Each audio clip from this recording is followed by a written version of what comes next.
Welcome back, everyone. This is Akinar here with more Expedition 33. I am so excited to be sitting down to record this morning, for me, morning, and I hope whatever part of the day it is for you that you are excited to join me for another portion of our expedition here. We're going to start out with doing some housekeeping and getting some attributes upgraded, some skills upgraded. So I think what we're going to do on that front is we're going to start prioritizing speed a little bit more. We've gotten a good chunk of health for most of our characters here. I have readjusted our Pictos and Luminas as well. We'll take a look at those maybe in a second. But now maybe we'll give a little bit more health to Lune. She had one of the... I switched one of the Pictos that had a whole bunch of health over to Mael. So she has a lot more HP at the moment, but we don't have any attribute points to give Lune anyway, so we'll think about buffing her vitality a little bit more at some point, but everybody's vitality is on a pretty good footing, I think. It's felt a lot better for our survivability in these battles that we've been going through, so why don't we start to focus on speed? Because we do get, when we invest in agility, that gives us both speed and defense. The focus is speed. Every one of these, like the primary, you can see for defense, obviously it primarily buffs defense. Luck primarily adjusts or buffs crit. So you've got one of these stats that's really being buffed the most by the particular attribute. And I don't know that it's... I like making characters that are focused, but I'm not quite sure yet what focus we're going to do for each one of these. It doesn't feel like Gustav necessarily needs crit quite as much as the other characters, so I don't know that we want to be prioritizing luck for him, but that may change depending on what weapons we get. For now, I think we're going to keep him at the head of the pack in terms of speed. We'll get him up to 300 by giving him a couple points in agility. Let's do that. We got these recoats that they're giving us all over the place, so when we make some changes, when we decide to go a different course at some point, we can do that very easily. Let's just do the same thing with Mael. I think I'm okay having her as the second fastest character here, and getting the two characters that have the ability to buff the party or debuff the enemy, as we'll see here in a moment when we go to Mael's skills. I think we're going to choose an upgraded skill for her that's going to be very, very cool. So yeah, let's lock in speed, I think. Do we want to do anything with attack power, maybe? I think I'm going to leave might alone for the moment. Let's give her 3 points in agility, and that'll do for now. And for skills, we still have a ways to go before we can upgrade Gustav, but we're going to continue to hold on to skill points until I think we're just going to save for Mayhem. I really like the idea of picking up Mayhem for Lune. So nothing to do with her at the moment, but we do have a decision with Mael. We have 4 skill points, and so she could go a few different directions. I think the direction I want to go is guard down. It applies defenseless to all enemies for 3 turns. Defenseless to the entire party for 3 turns feels pretty dang powerful, and a nice alternative. There may be situations where we want to apply shell, be a little bit more defensive, or where we say, hey, let's just set the entire group, let's really go on the offensive here and make our next, because if we use defenseless before Lune, she could unleash something like wildfire or is it thunderfall? These big attacks that hit all enemies. So this feels like a good one to have in front of that. But there's the other option here would be Ejid, if that's how it's pronounced, protects allies by taking their damage.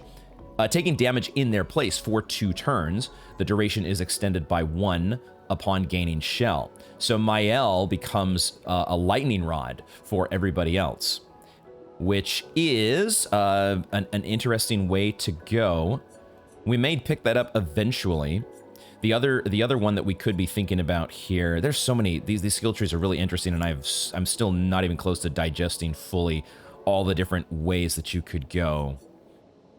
Degagement still feels like we do have a lot of fire skills. There's burn that's being applied in a lot of instances, although I've adjusted the luminas and now we're not going to be doing that quite as much.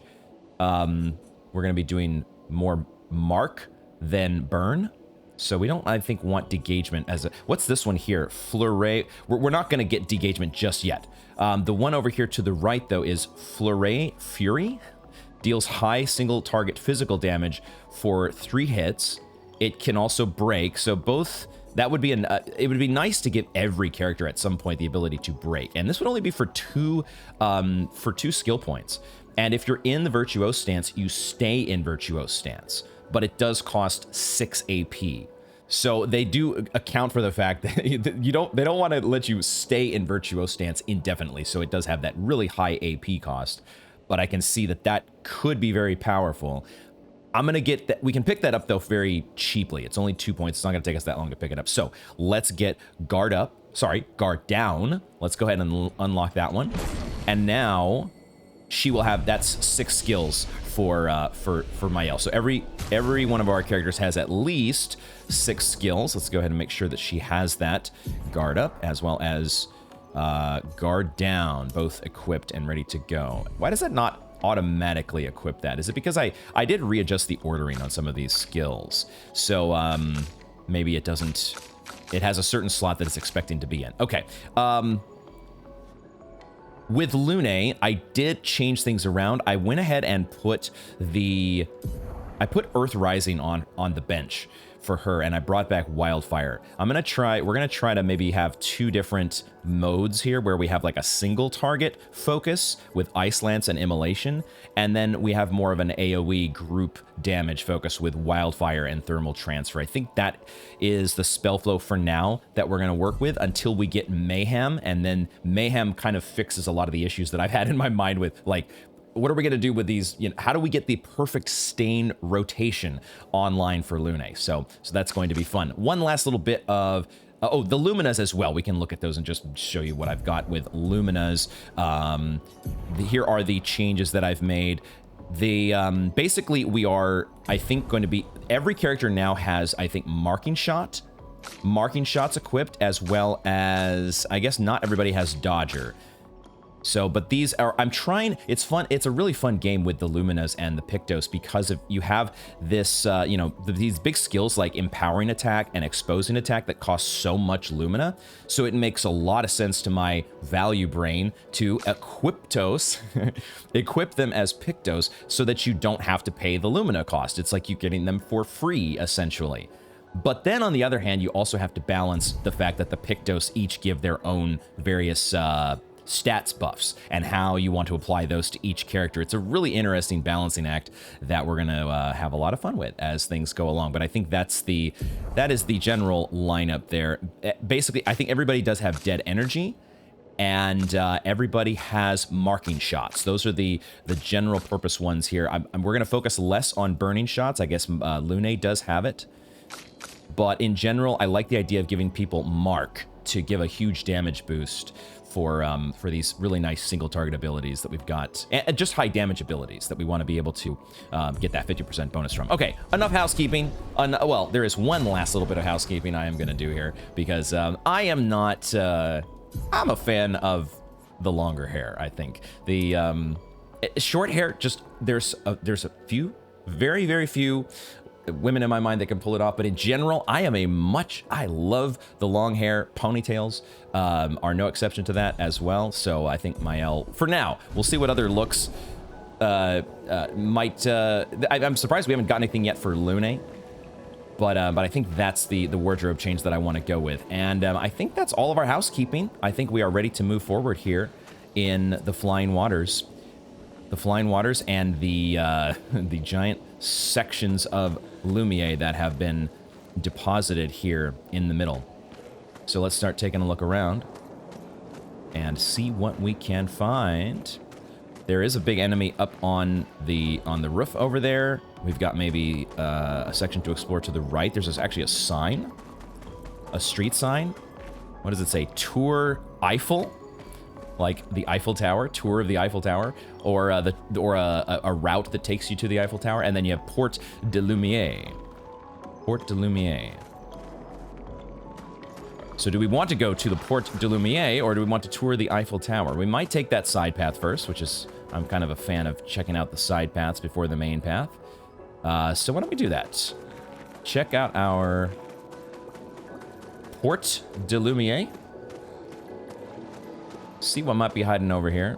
These random Nevron noises. Oh, there's actually another flag here. That feels so fast for a flag. Why is there a flag already? Has 59 on it. Expedition 59's flag at the flower field. Flower field. The flower field. Well, we can take a look at the flower field. It's just, it's confusing me a little bit why there is already a save point. And why might that be important? A flower field. Huh, interesting.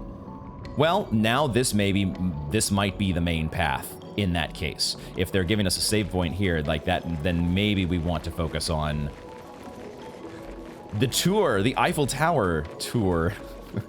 I always love the, well, I don't love, I always have indecision over which way to go. Which is the best way to go, guys? Which is like the most optimal path through this place? Why don't we start getting warmed up against, man, why are those noises feel like they're so much closer than they actually are? Like, I get the sense that there's a Nevron, like, right on top of us that has somehow ambushed us. So, maybe we'll go for Mr. Mine over here first. Mr. Mine enemy. Why would you have a preset dialogue that pops up where there's a possible enemy that you would be doing a first strike on? So I don't know if that was Lune or Mael who was in the middle of going to say something very important about this building, but hopefully we get to catch that dialogue at some point here. Okay, now I still am very confused at how speed works, because I could have sworn that we gave Mael way more speed than Lune. Is this always just the order of things? Gustav, Lune, Mael at the start, and then I can see that Mael is going to be first or after Gustav later on down the line. But that one to me, maybe it's just the first attack that's always going to be the same. Okay, so I know for sure that everybody has dead energy now, which means we might focus on, well, we want to get the weak spots, that's for sure. Or the mine. The mine definitely does the most damage to the party, or it damages everybody in the enemy's party. So taking that out for sure. And then do we just free aim down this guy because we get the dead energy, don't we? Yeah? Isn't that what we want to do? And we do also a lot of damage because it's marked. So now Gustav, that is, I think, one of the things that's been, I haven't been thinking about as much. The fact that we can get these free aim, smaller enemies, flying enemies, and get the dead energy buff before moving on. So now Gustav is in a much better position here to go ahead and, man, okay, we're dealing so much damage. And also he got the powerless debuff. This guy's ready to be broken. So, does that mean I go ahead and do overcharge even though I have 0? Let me just see how this works. It's not, I don't think this is going to do much damage, but it should break him. It's weak. And it also just did enough damage to, okay, so it's starting to feel like our party is a bit strong, perhaps, for some of these encounters. I don't know. We did learn the rewarding Mark Lumina, so that is now online. Good, good, good. We're not going to switch anything up just yet. And we're also not going to get the dialogue that was interrupted unless I run around maybe and reprompt it. Can I get a reprompt on that dialogue? That's so unfortunate. Feel free, if anybody does know the little dialogue that was missed, feel free to leave it in the comments. That one is one of those that I'm okay with because it feels like the game kind of misfired on us. Is this actually a chest we could open? No. I thought for a second maybe there were treasure chests, but that hasn't been a thing so far. So there's a grapple point up here, obviously, that we could go up on the roof, and we will do that eventually. Let's check back here. There is actually a ladder leading up to, I can see there's a bigger enemy. Why don't we take on the bigger enemy on what feels like more of a side path? Start with the bigger enemy, because one of the things, I have noticed something in my, I have noticed something in my editing that I definitely did not see the last time we were together. And that is that these big guys, I think these big guys have weak points. I don't know how I didn't see them, but I totally did not notice that there's a big... Now, in this case, this one's a little more obvious, I feel like, because there's like some red vapor emanating off of it, which that wasn't happening before. They were a little more subtle the first time, the first encounters that we had with these enemies. But there was like, I was noticing in video editing, oh wow, there's like a really obvious weak spot right on this guy's hand or on his shoulder. Like there were these various, I could see it so easily in retrospect. We're not going to be able to get any dead energy proc here though, just by free aiming, I don't think. So we're going to start with a weak shot on this guy, or taking out the weak point for him. That does do so much stance damage. And we also give him powerless, which is nice. And then do we just go ahead and I think now we do apply our powerful debuff, even though it's tempting to take the shields off. Maybe I do that. The shields on this guy. Nah, it's fine. We'll do powerful for now. It's those shields are not that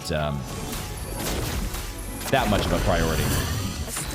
Give the group powerful, and now Lune. Now, I'm assuming even though we're kind of at a bad angle here, I should still be able to hit this weak spot. Although I don't know. Maybe I can't. I guess. I don't know if I want to though. With Lune, in this case, I think it makes more sense just to jump straight to Ice Lance to try to take out the smaller enemy, so we only have the big guy to deal with. We'll go ahead and start with Ice Lance. Let's do that. Ice shatter. And we may be able to get a kill here. Now with Mael, she could definitely, well, this is the thing, is I can't see the weak spot from here, so maybe I should have gotten the weak spot with Gustav, because I'm not totally sure I can hit it from where I'm at. Can I actually hit the weak spot through the enemy? How does this work exactly? Offensive switch only costs 1, so it's not like we are, or even if we decide to do a free aim and then do like guard up, I think that's probably what I will do is we'll see if we can hit. I don't know how I'm gonna do this. Like I can't see the weak spot. It's not gonna work, is it? I'm not gonna try it because I don't want to waste the AP. Let's just go ahead and do guard up. Never mind. Let's experiment. I'm having indecision here. Let's go ahead and experiment and see. At the very least, I guess we do mark the guy, but he has a shield, so like, no, but I think actually the mark stays on. The shield, since it prevents damage, I think it doesn't consume the mark. I think I did see that, notice that during editing. Okay, now we go ahead and we buff the party. Guard up time.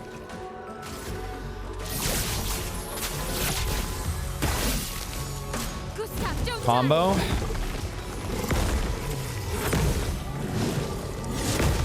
I was gonna just do dodges on that one because I still do not feel amazing about that combo. And in general, this is only our second battle of the day, and I don't feel really confident about parrying at all just yet. So we're gonna work on that. Is that actually a weak spot now? Can I actually, because doesn't my reticle change when I'm actually targeting the enemy? Because right now the reticle looks like it's not going to hit anything. But we have to try, don't we? We have to try to hit that looks like a weak spot.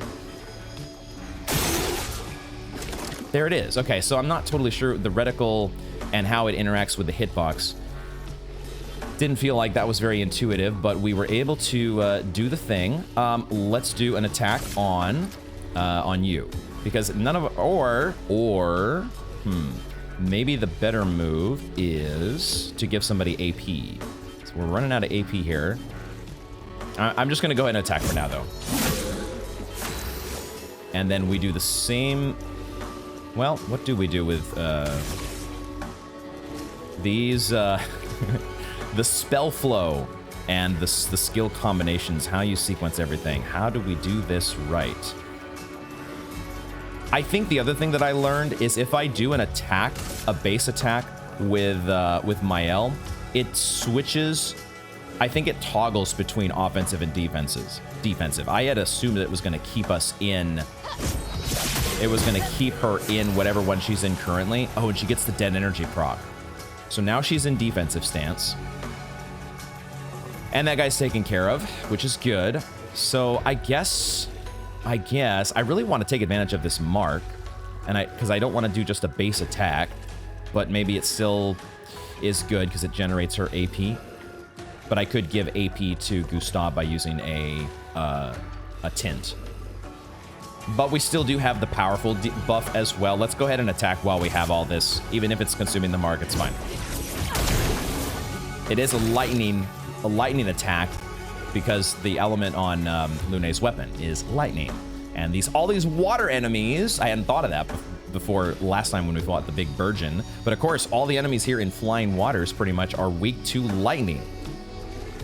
Now I think we go ahead and we do the marking shot again. It's also lightning damage, but it sets up Mael for, it sets her up. Well, it doesn't really set her up, but we're still gonna, actually, no, I'm gonna hold off. I'm gonna just do an attack here. We're gonna wait. We're gonna set things up better. Oh, I forgot how to jump. I forgot how to jump.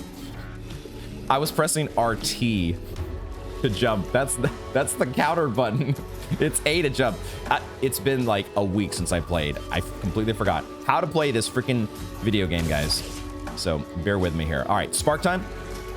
Or, no, it's not. We're in defensive stance. This is where we're supposed to do Swift Stride, right? And put ourselves... Oh, except the target's not burning. That's what I forgot. Oh, I had all these opportunities to set up burn, and I didn't do it. And now, do I have burning shots with Mael? I don't think I gave her burning shot. I could try to do a free aim here just to see. I can do another one because we have so much AP. It does give her... she has marking shots. I don't think she has burn. Okay, well, in that case, maybe we just do... Maybe we just do Pierce. She's not in Virtuoso stance, but we can pay the extra AP cost. It's fine. Let's just do Pierce. Because it actually kills the enemy. God damn, that ability does so much damage. All right, you guys are out of here. We have discovered the weak point for the big clubber enemies. I really, they've put the name of the enemy in front of me so many times now. You would think I would know it by now. Oh shit! Here is the newspaper. Just like we had back in the prologue. All of the newspapers plastered up on this this asset here. So we are, we've got, I'm sure that dialogue must have been making a reference to the fact that this is part of Lumiere that we're looking at. And wait a second. Oh, there's a dead expedition member here that I totally overlooked for a moment. They didn't make this one a loot corpse, huh? Just so many expedition members everywhere. One of these days, one of these expeditions has got to work out, right? It's got to be us, doesn't it?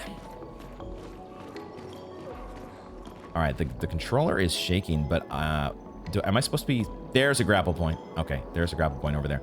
So this is actually a really divergent path over into a whole bunch of virgins? Man, okay. This is interesting, the fact that this is... Unless these virgins are just for show. Maybe this is just a side path here that is not going to actually have us fighting all of these guys. There is a ladder that leads down. Let's check around here first. Because we have dealt with at least one virgin. Well, exactly one. And so it's not like we don't know how to handle these guys. An advantage. But also... There's like 4 or 5 of them sitting out there. I don't know if I can go through all of those guys. Hopefully you guys are just, you know, sleeping.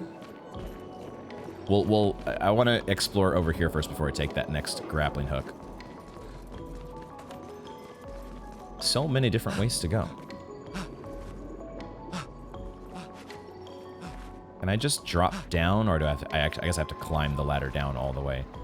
I mean, that leads me back to where I just was. So why did this... Wait, why was this ladder here? Why was this ladder here? This is just to get me back, I guess. Okay. So, all right. Wait, but I see another... I see there was another grapple point over here. I saw this one here, but I guess that is a one-way trip from down below. That must be what we're doing here, is we're trying to get down to the bottom, and then we're coming back up. So this does feel like a side path. Let's see if I can figure out exactly how this side path works. Can I do it? Is my brain online sufficiently? We'll find out. And so many bodies. Is that a Burgeon hiding right over here? Just move very quietly. Oh, there is an enemy? Or is it another... Is it potentially a disguised Gestrel? This is an enemy. This is an enemy. Definitely an enemy. What is this music? Chromatic Troubadour?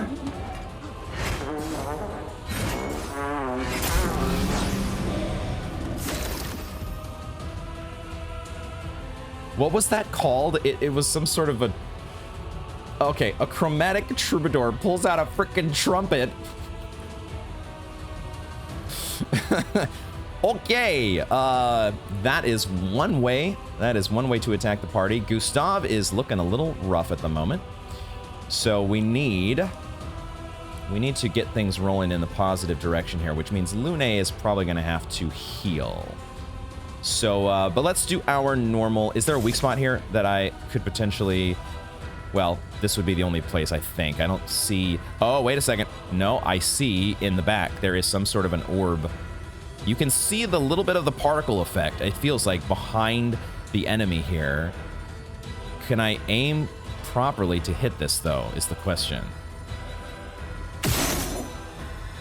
I might be seeing things, but I feel like there's a particle effect behind this guy's head. That's the thing is, though, I can't necessarily hit it. So that let's go ahead then and buff the party.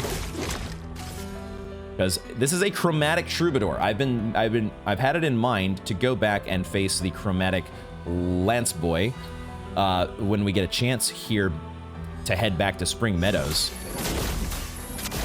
I've been thinking about doing that, but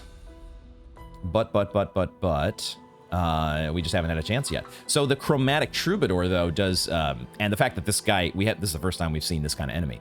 This feels like a little bit more of, we could be in for a tough fight here. Okay, how do we sequence this? I think it's either offensive switch or it's one of our guard up, guard down. Maybe it's guard up for now while we're learning the moves. I think that's... We'll start with a little bit of a defensive long game setup. Although I did give everybody powerful, so I don't know. I don't know how exactly I'm supposed to do this, because this could be the spot where I heal Gustav, or we could give Ice Lance, use Ice Lance to slow the enemy.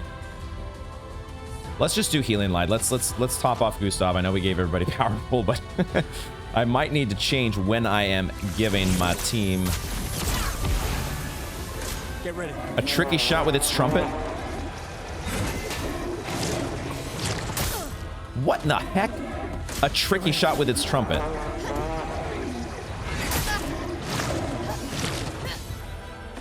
So it's like, was it even doing any damage at all with the trumpet, with blowing the trumpet? Because I didn't feel like I got the right dodge timing at all. And then it like kicked us. That is such a weird attack. I do feel like I can see a weak spot, and now it's not. It's part of the trumpet, I think. I think that's what I'm noticing now. It's not actually behind its... Well, it is behind its head, but I thought it was just like a part of the head that just was at its back. It's in fact part of the trumpet, I think. Can I get this aimed correctly? No! Maybe not. Maybe there's just a visual effect there that makes the trumpet Gives it a little bit of dark energy. Okay. I'm going to... Our party's starting to look a little bit rough in the health department. But I think I can't do anything other than attack or heal. I guess I'll go ahead and attack. Build up AP. This guy does have a ton of health. We should probably need to give this thing burn. This is probably where I need to do the normal rotation for, not attack. I need to do the spark and start getting some burn damage going. Because burn enables so many things for us. Let us stay then. We need to get all those things enabled. All those various skills that benefit from having burn. We could do even more burn with immolation, or we could do another healing light, which is probably what I'm going to do. Generate another light stain, and then healing light will be free the next turn. So right now, Lune is just trying her best to top off the party. And in order to do that, she does need to keep herself alive. So let's start with her. Careful, Maya.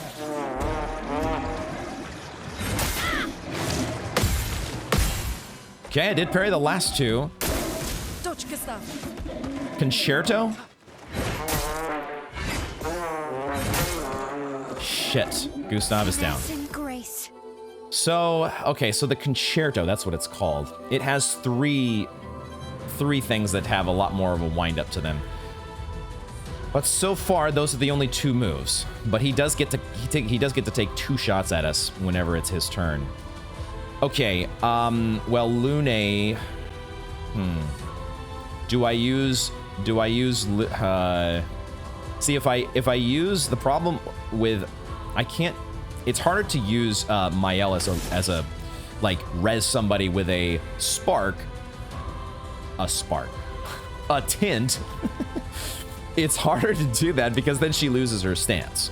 So while she's in defensive stance, I mean, we want to use Swift Stride, so she switches to Virtuose, right? This is the rotation that she wants to do. So let's do it.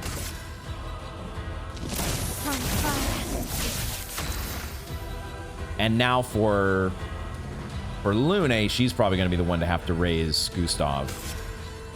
So let's do that. She doesn't have, we haven't given her that rebirth ability yet. You don't get to die yet. And Gustav does get to take a turn, which is nice.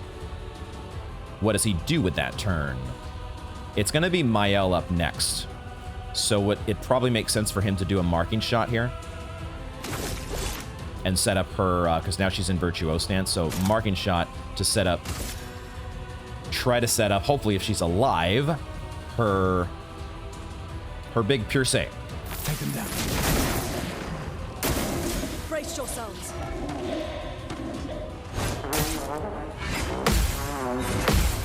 Okay, she's alive at 1 health. What in the fuck?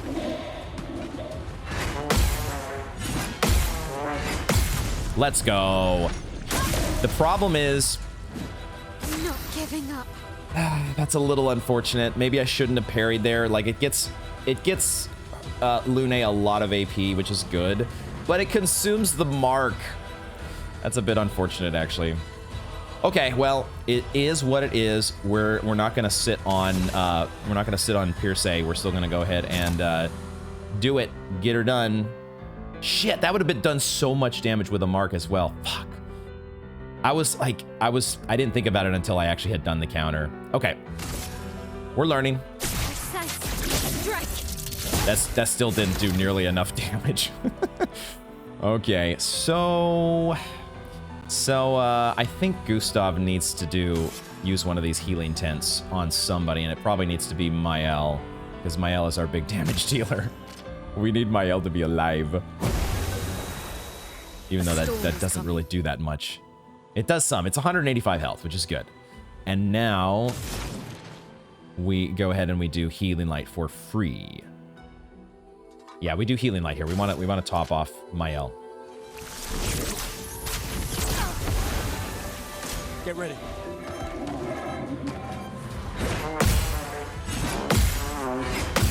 The good news is I'm starting to see the Concerto. So counters are on the way, and we are actually very close to breaking this guy.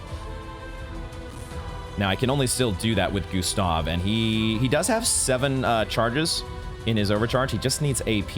I'm not going to use Mael's turn, though, to give him AP. We are going to just do what? Target's no longer burning, so Swift Stride doesn't switch us into Virtuose. We could reapply a guard up. I think I will do that, and just... we can go ahead and get topped off now as we're starting to learn the moves, and we can take the time to get everybody... give everybody shell once again. Tricky shot. Shit! I was late on that last dodge. Fuck. The tricky shot. The tricky... There's only 3 actual... That's why it's a tricky shot. The trumpet sounding at the start. The trumpet blows. Is that what they're called?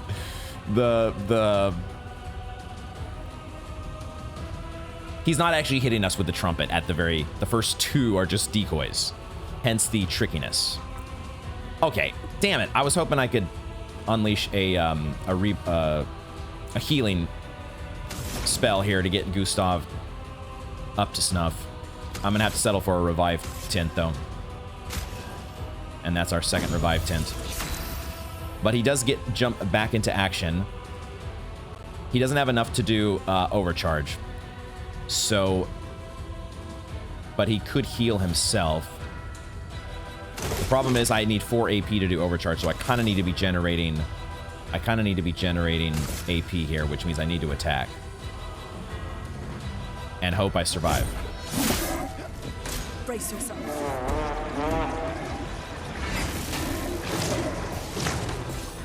Okay.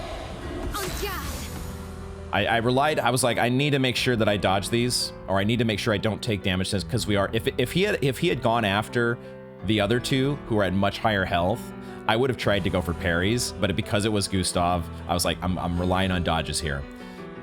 He's ready to be broken, which is fantastic. We just need to make it happen. So, how do we do this? Let's just do the normal thing with Maya. Let's get Spark and get her in defensive stance. On me. And then with Gustav, now we get to unleash the overcharge. Let's go. For those who come after. Man, I was way too early on those. Way too early on the quick time events. So much potential. But we get a stun, we get a break, and now we are ready to do some more healing light. Lune is in full-on cleric mode here. Trying to keep everybody alive. Careful, Mael.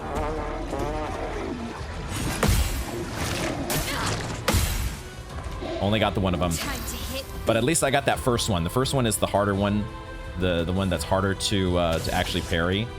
Now we do Swift Stride because it is actually burning, and that'll set us up for hopefully a Pierce, because we can do Mark Shot with Gustav. So now, except he only has 1 AP. Dang it. Well, the thing is, everybody has marking shots. That's the thing. So we just use free aim until we actually get. I think in that case, what I'm going to do with Gustav is he's going to also play this cleric role here to keep Mael in good shape.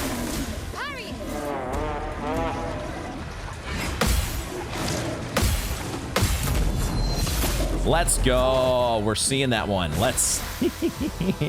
Oh, man, when you actually get the timing on these things, it's so fucking rewarding. Okay, now, actually, the party is pretty healthy. Are we finally in a spot where Lune gets to actually... Well, how do we do this? She doesn't have the ability to mark unless she uses marking shot. So we could, like... But I mean, there's 9 AP with Mael. She has 9 AP. So I think we just want to actually... What do we do here?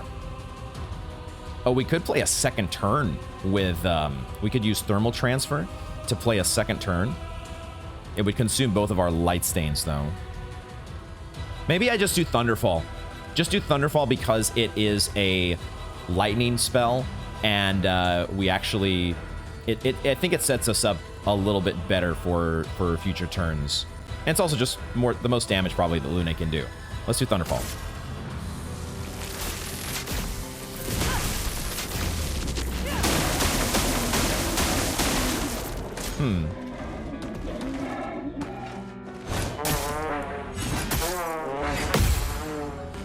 That did not go well. I was really jumping the gun on those.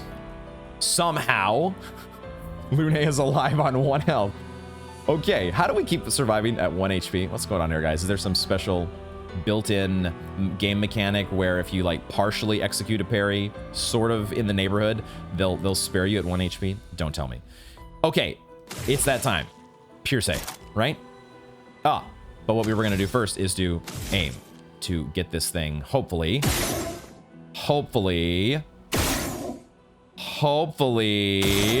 it's a 20% chance, right? How much AP do we need to do Pure Say? It's only 2 because we're in Virtuoso Stance. So we just take mark shot after mark shot, or free aim, until we get a mark. Wait, there was a weak point? It wasn't, oh my god, it was the actual fucking Cyclops eye. I was distracted by the thing that looked like the other weak points, right? The other weak points have looked like these weird dark energy glowing orbs, and that's what it looks like. There's one that's on the trumpet, but of course you can't really aim well at that because it's behind his head. And so I completely overlooked, I was distracted by that and completely overlooked the fact his freaking eye. What was that? Oh my god. Okay, can we finish him off? Can we get him? Is this it? Do the thing. Out of my game, dork. We have a new achievement, Synergy. Take a look at that here in a second. Whoa, and a new weapon looks like for Lune, as well as a bunch of catalysts and colored lumina. Let's go. All right. So that guy was definitely, everybody gets a level up as well because we managed to, through the power of revives and Lune the cleric, keep everybody alive. Let's go. So we got we actually dealt with a chromatic enemy. I don't know if that counts as taking down our first tree sentinel. Whatever the case may be, we got the job done. And now we get another Pictos. Okay, so energizing break gives plus 3 AP on breaking a target. Okay. Not something that is going to happen super often, although maybe as we start to get our characters more powerful and more characters are able to break, maybe it will. The question is, am I going to actually apply that Lumina, give that Illumina to anybody? We will definitely use a Chroma Elixir. That will happen here no matter what, just to get Lune topped off. And then in terms of, we want to get this thing leveled up. Energizing Break has 14 speed and 7 crit. So we could give that to Gustav, whose crit rate is falling behind a little bit. Falling behind the others just a wee bit. And maybe we could swap out Staggering Attack, because Staggering Attack only costs 1 Lumina point, so we could actually swap that out for Energizing Break.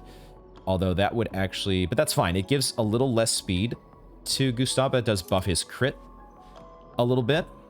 And then we would switch his Lumina and give him, oh, we could give him Dodger as well. Would we want him to have Staggering Attack or Dodger? We are actually doing Gustav's base attack in a lot of cases.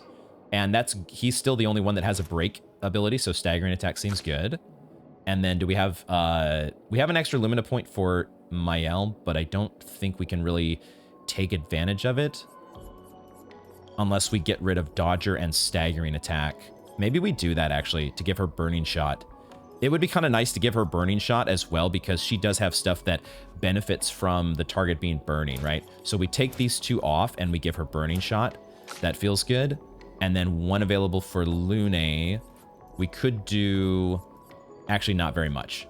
So Lune's going to stand pat for now. We'll just keep her Lumina points as they are. And now we can go ahead and get back onto the main path. Well, the main path, I say, back out into the quote-unquote main area. But it is fun that these side paths have these, you know, there's a lot of optional bosses. So it seems. A lot of, you know, these mimes and the Virgin and a bunch of stuff that you'd really, you know, like, you don't have to do necessarily, but I think you are, if you're not doing at least a good percentage of those, you're going to be missing out on XP, you know? There's XP, there's treasure. It's the constant thing of an RPG where I always, when I hear people say, oh, that's an optional boss, you know, in my mind, I'm like, optional? It's in the game. Aren't you supposed to do it? Okay, let's see here. We want to get, these guys should not be super strong, so we might play a much shorter game here by we'll take out this guy's weak spot, and then I think we skip doing powerful, and we actually just go with, now maybe we'll stick with let's stick with the game plan. It's fine. We still get a lot of, what we might do instead is when we get to Mael is we use the one that gives defenseless to all the enemies. We might do that instead of guard up. But for Lune, we can stick with her kind of doing, maybe she could do wildfire actually and apply burn to everybody. We'll go with the ice lance though. Ice shatter. Because maybe even it's better, it might even be a better idea with man, what is, being able to finish off that enemy would be very nice. So I could just go for, like, if I go for Spark, it's low damage whether I do offensive switch or Spark, but it still might be enough. Let's do the offensive switch and just see how much damage that does. It's close, but doesn't quite get him there.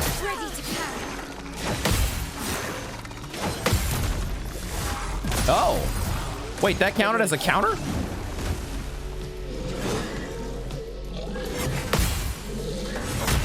Oh, I thought I had that one. I was too early. Because I thought that second swing comes more quickly than it does. Okay. It's fine. It's fine. These are the weaker enemies. We don't have to spend a whole lot of brain power on these. We get augmented counter that has been learnt. Lumina learnt. We'll wait before we check the... Well, there is a big guy here. There's a big boy. Big clever boy. So maybe we'll take one more look at Lumina's very, very quickly here before we jump into that battle. The augmented counter does 25 increased counterattack damage, which is going to be more of a consideration as we get better with these counters. And we know that there is a jump attack counter that could be useful to use against the club big boy. That might just be better than burning shots, to be honest. Like, I do want to be enabling burn, but it feels like it's Mael who really wants to have that. And she has burning shots and augmented counter already. So for Lune, we'll give her augmented counter. And I think I would like to give it to Gustav as well. Does that mean we take away his marking shots? I think we actually do in this case. I think we can afford to give the increased counterattack damage instead of marking shots to these two, because it's Mael who really, really cares about having a mark. And like we did in the last battle where we keep firing, it feels like Mael just gets so much AP. And so having those extra free aims to be able to proc marking shots before you unleash Pierce, that's really the big thing that I'm worried about. Or I'm starting to feel like that's what you want to be worried about. So that is what we will focus on. And try to get counters with the rest of these fools. Okay, a couple mine enemies that we can definitely use get some dead energy procs with. So we will focus on you two first. Definitely do this business before anything else. And I think I'm okay giving all the energy to Gustav. We don't have to give all the energy to him because he still has enough energy to take on. See, here's the weak spot that's on the hand this time. Crullers. Okay, that's what they're called. Crullers. So now we have enough to do powerful. And we can still, one of the others can do their free aim. Let me help. To get the dead energy proc. Flow. And I feel like that's going to be Lune. So now she has the ability to actually do her correct spell rotation, which is Ice Lance. Now that we're at a single target, we just go with our single target rotation. And we do the same normal rotation with Mael. I think we've seen this guy enough now where I don't need to focus on the guard up. Let's just do a normal offensive switch.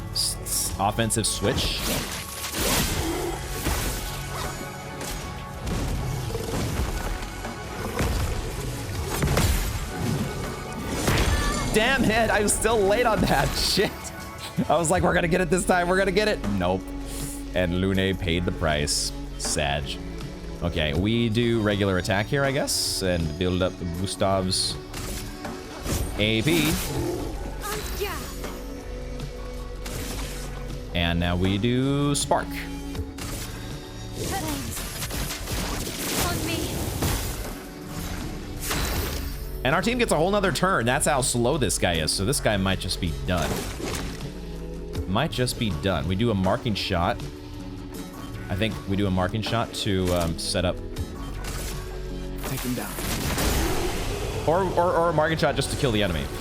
Because our party is pretty strong. Okay, cool. There we go. Get you out of here. Starting to feel a little bit of rhythm. And that's an energy tint. Oh, shit. That was a great pickup. I wasn't expecting that. Oh, there was something over here. I almost missed this. I'm sure there have been more than a few things that I have missed. God damn it. What? I'm so used to the edges acting as guardrails. Just walked right up to that edge and right off of it. I think what I want to do next is I want to get up on the roof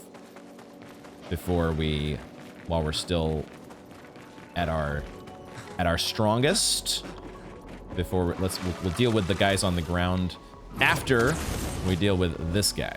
Oh, there's another grappling hook over there. So there might even be another side path to find. We shall see. We shall see. Free aim into powerful. Let me help.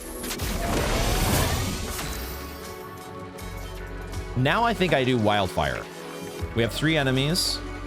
I'm just going to go ahead and jump straight to Wildfire. Didn't quite get both perfects there. That is actually a ton of damage. Okay, I like that. And now we do... Everybody is burning. So we could jump straight to Spark. Put her straight into Defenseless. No, that's not what I'm... it's the Swift Stride. That's what it is. It switches us to Virtuose Stance if we do Swift Stride. And it regains AP. That's what we do here. We do Swift Stride. The question is, who do we do it on? Who do we do Swift Stride on? This guy over here has the most chance of being finished, maybe? Because the burn kicks in.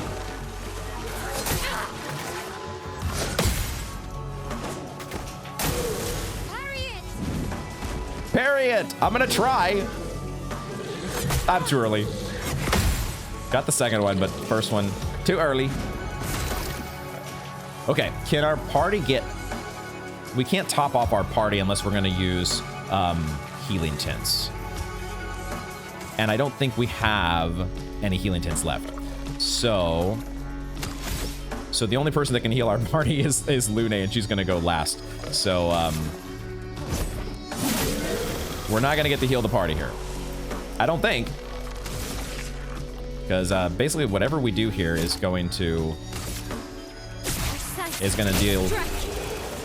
the finishing blow. We might have to use another Chroma Flask. We'll see. Okay, we continue though. We continue. And we see what is over here. Anything over this way? Any grappling hooks?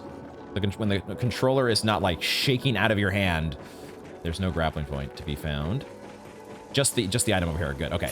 So it feels like, oh, it's a new Pictos. After a free aim hit, base attack damage is increased by 50%. Let me look at that again here. A new Pictos called Versatile. Versatile has 21 speed for crit.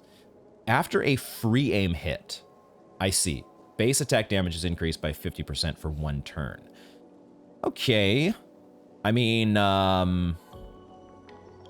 we don't often... I mean, I guess sometimes you do follow up with a base attack after a free aim hit. The stats are also pretty decent. That extra speed is good. Maybe we give that to... We could give that to Lune. She's got a lot of these expensive Pictos, but we want to get this leveled. So I might give her like a nice boost to her speed. She doesn't really use her base attack that much. So this gaining powerful for 1 turn doesn't happen hardly at all, even though it costs 10 Lumina points. And it's like, oh, I get that for free by having it equipped to somebody. We're just not proccing it. So I think let's give her the Versatile. Versatile. I want to say it like the fancy French accent that sometimes pops out from these wonderful English voice actors who have multiple modes that they can pull off seamlessly. But yeah, I think that makes sense. We'll do, and now she's still back of the pack in terms of speed, which is fine.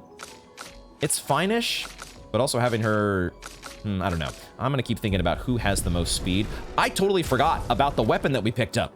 I'm so sorry, Lune. We picked up a weapon and I totally forgot to check out the Troubadour. We now have our first level 4 weapon. That is a huge power upgrade, my goodness. And it also has this ability at level 4. Free aim shots deal damage to an additional random target. What? Oh God. Oh shit. All of a sudden, Lune wants to be a free aim specialist. We're doing this no matter what because of the damage upgrade. It does change her element. She's no longer lightning damage on her weapon, but I think that only matters for base attack and her free aim, which is important now if free aim shots deal damage to an additional random target. And then it's going to unlock 50% increased free aim damage as well as generating a random stain on a free aim shot. Dude. I do see on the other weapons, the payoffs are start battle with 1 ice stain, start battle with 1 fire stain. These are some real nice payoffs. We do need, I don't know where we're going to get the material because that levels up our weapons to level 20 because doesn't right now, we only have the one that goes to level 3 as far as I know. We do have a crap ton of them, but it only gets the weapons up to level 3. Our weapons are already going to be randomly leveled on their own to level 3 by the time we even get back to camp to be able to use this stuff. So, but that's fine. We're getting...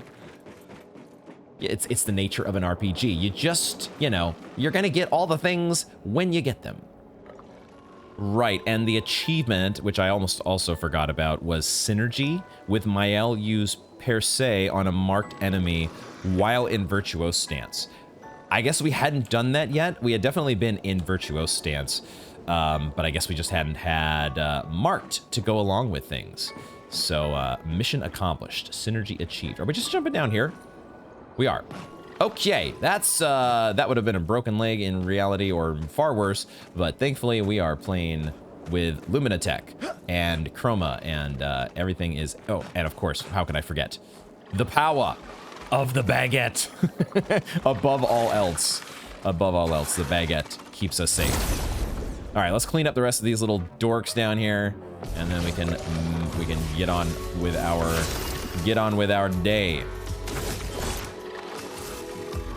Powerful. Let me help. And we just go ahead and jump straight to Wildfire.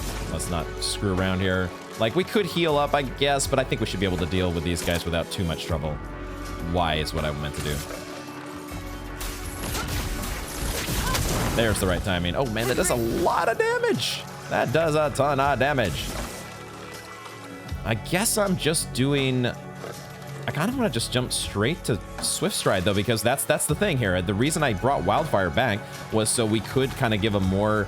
We could just go straight into Virtuose Stance with Mael if we get the burn synergy from Lune. So let's do that. And it finishes off the enemy as well. On me.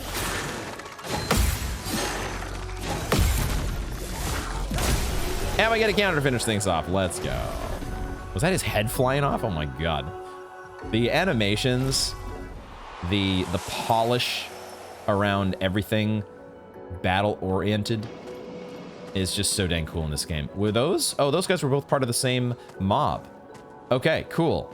So I think we've cleared out this area as best I can tell. I'll give one quick look around just to see if there's anything we've missed. Any little cubby holes or caves that might have been overlooked.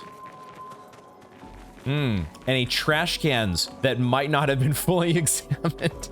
This one, I wonder if this was the one.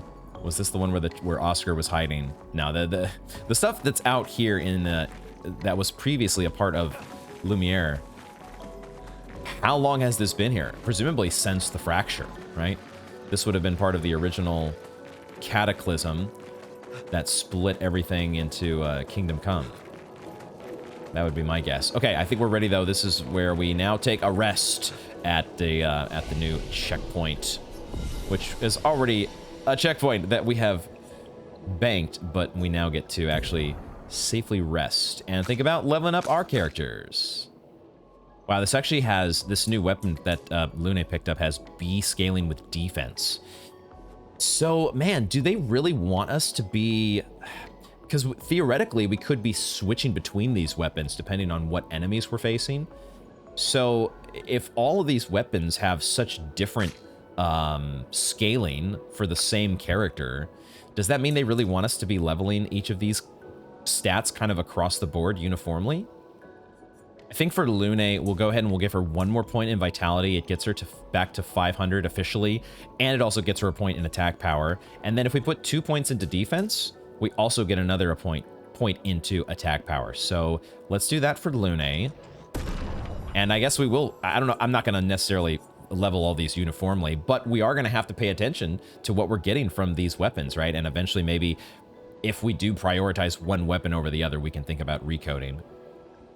I guess I'll do something similar for Gustav. We'll go ahead and we'll give him some defense, because it does feel like defense does matter. Like, it's not a completely useless stat like, you know, resistance in Dark Souls 1.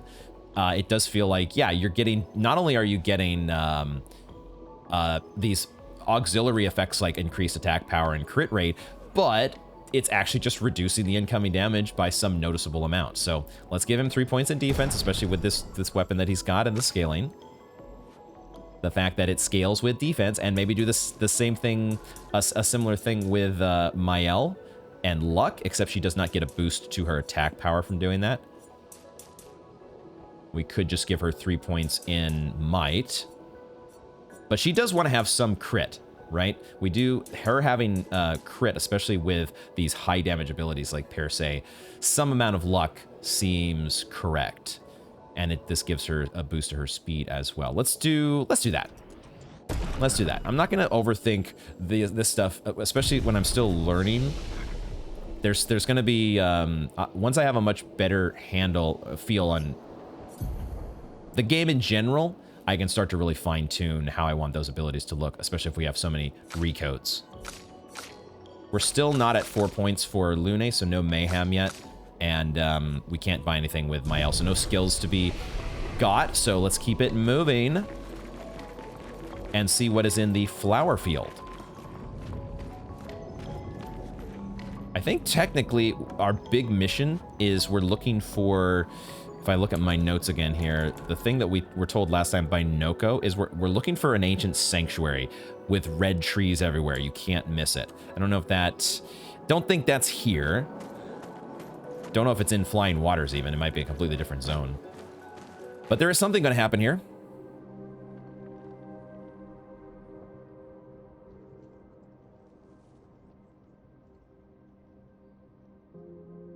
Ooh, there is a flower there.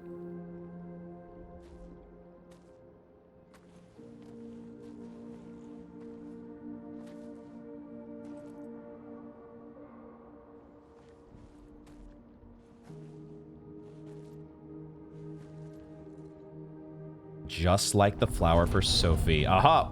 Oh, and there's the mysterious shadowy figure that's been watching us.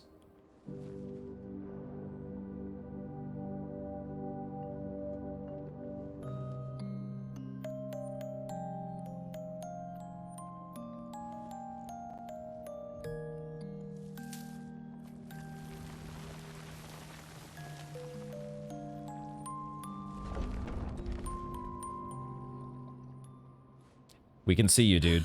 Watch out! We can see you! You're right. Dang, look at that. It only attacked when... Oh. It's coming! Oh, it was protecting the flower. Oh, no. Brace yourselves. Goblu. Oh. Okay. Okay, I'm to completely Goblu. Goblu? Goblu? It said Goblu jumps. And my mind was like, oh, it's a jump attack. So we need to jump in order to dodge it. And then I realized, wait a second, that's wrong. And I was completely, I don't think I had any chance of parrying those anyways, but everything just went wrong. Like it always seems to do in this game. I almost want just like a restart. Like, let me go ahead and, you know, reload the last save and we'll try that again. Because now everybody is at half health already. So everything is fine. All right, Goblu. Goblu, do you have any weak spots that I need to care about? Like if it's not glowing, you know, just aiming at their head doesn't seem to do the trick. I don't see, I'm trying to look carefully for any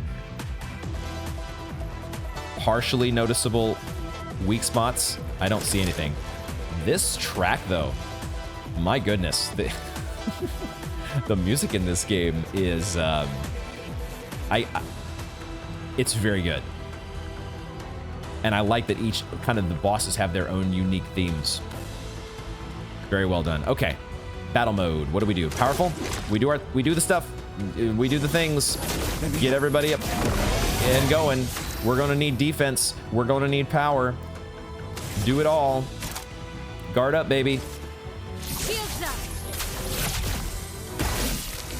And Mael is immediately back on cleric duty.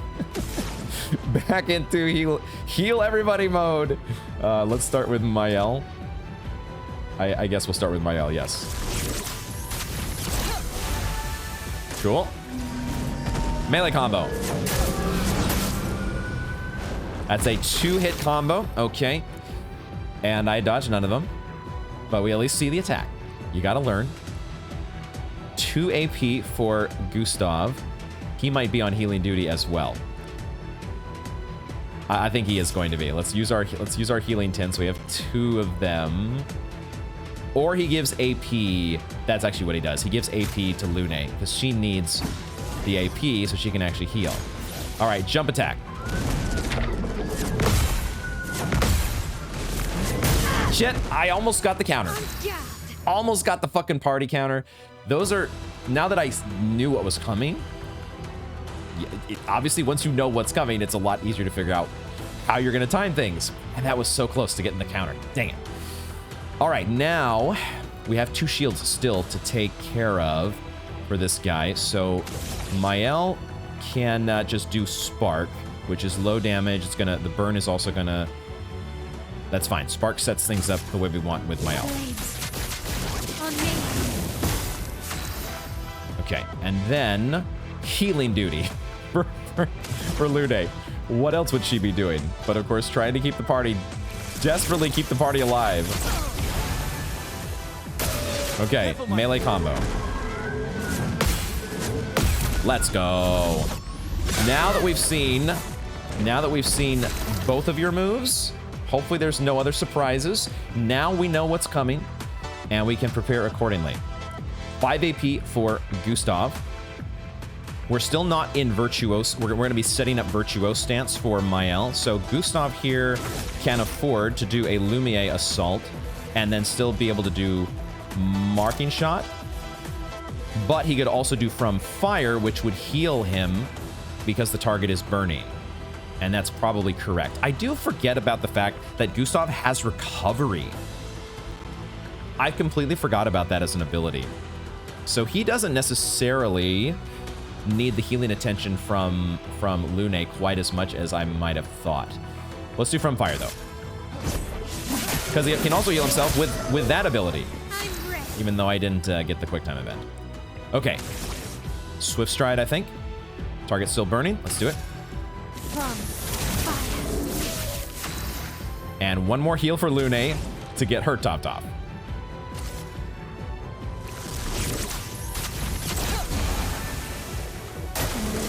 Jump.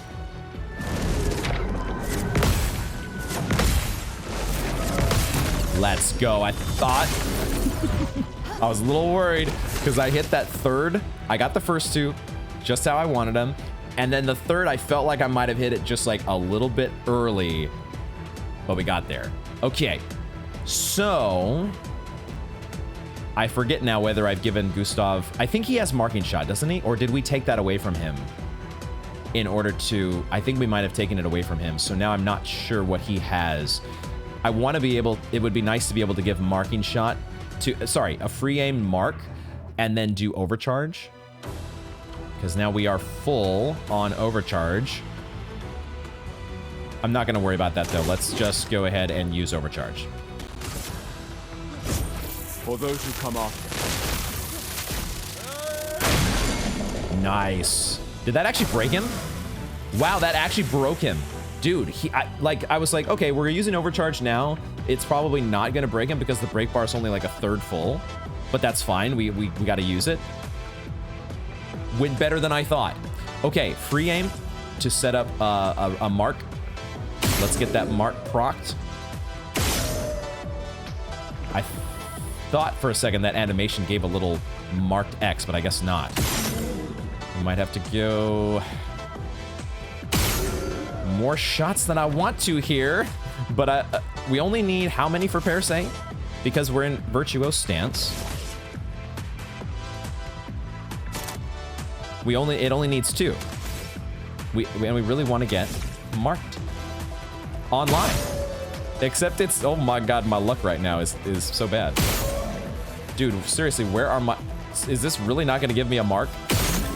Dude, did I screw up my, did I somehow de-equip marking shot from Mael? Or did I just get really, really, really bad luck? Okay, fine. Fine. So nobody is like in desperate need of a heal, which means Lune actually can do things. Wow, unbelievable. Let's do, I guess, an Ice Lance here. It'll consume the Light Stain for extra damage and it will slow the target. The alternative would be Thunderfall for increased damage. The thing is, I don't have lightning consumers. I can't consume a lightning stain with anything, so I don't know. Let's do Ice Lance. We'll get to Thunderfall eventually. Rose Flowers? Oh no, is he summoning ads? I think these are ads. Oh dear. Okay, but they look like they have weak spots. So we find out what happens when we hit their weak spots. Some are blue, some are... Roses are red, violets are blue. Oh, is that what his name is? Is actually Goblu? It's not Goblu, it's Goblu. So you really like the blue flowers? But why did you attack us because of the red flower? Okay, I'm reading into things too much. Let's just try doing a free aim on the red flower. Roses are red. I'm not sure what that did, other than the flower, you know, curled up. So I think we're reapplying. It didn't count as a kill. That's the important part. So these are not ads per se, but they're gonna power up the boss somehow, aren't they? We're all gonna get a turn before the boss gets another turn, so we should be able to power down all the flowers, which is probably important. We'll go powerful here, though. Let me help. Finesse and grace. Now, Mael has... I guess we're going to be doing free aim with... Yeah, it's going to be free aim plus... What skills actually does We might have to do just offensive stance here, I think, for this turn. And I don't think I want to use any of my free aims with Mael because I want her to save the AP. So let's just do offensive switch. And yeah, I can't target any of the flowers with these skills, so they're only there somehow to power up the boss. So this is where we're going to use 2 shots from Lune to take these guys out. And then she gets to do immolation. Right? Now, why is it saying... Why does Iceland's... Or I'm sorry, why does immolation not have the little sparkling effect next to it? Is it because it doesn't have... He doesn't actually have Mark. There's no... we don't get the Mark synergy to apply 2 more burns. But we do get to consume the Ice Stain.